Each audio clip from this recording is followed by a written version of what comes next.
It is cold here in Ohio. As of a couple days ago, it just blew in and it's like 7 degrees, 0 degrees, feels like -17. And my furnace filters are from 2021. Yeah, I didn't know they were that old. They actually are bowing in. And they are dirty, look at that. A while back, for $1.99 a piece, I bought the wrong size on purpose because it was at the Restore. So I got a stack of these nice ones, but they're the wrong size. And I told myself, for $2 a piece, I'll make them work. I'll cut them down and modify them. So today is absolutely the day to do that. So I got a hot glue gun, a heat gun, which I don't think I'm gonna need, and a table saw. Let's make this happen.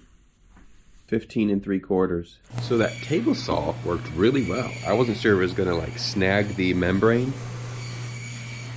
Now with the blade spinning like this, it cut really good in. It did kind of fray it out a little bit on the back side, but so I just ripped it.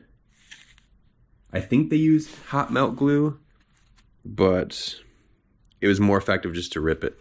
So I ripped the end cap off. Now I'm just gonna recap the end, and the first one will be done. Then I'll just have to do it with the other 3.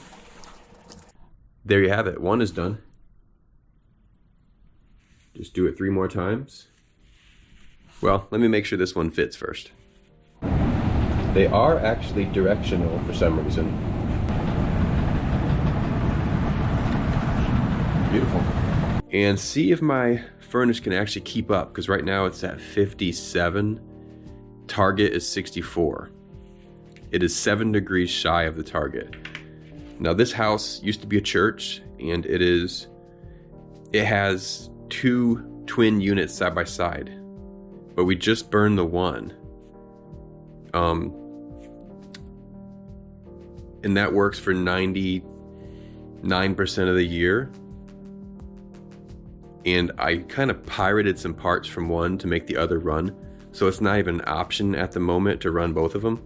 So I'm just gonna see if I can get the thing to breathe better, if that'll bring it up a couple degrees.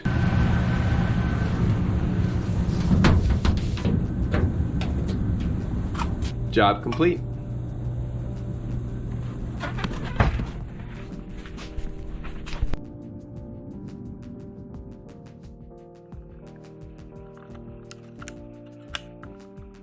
Nice.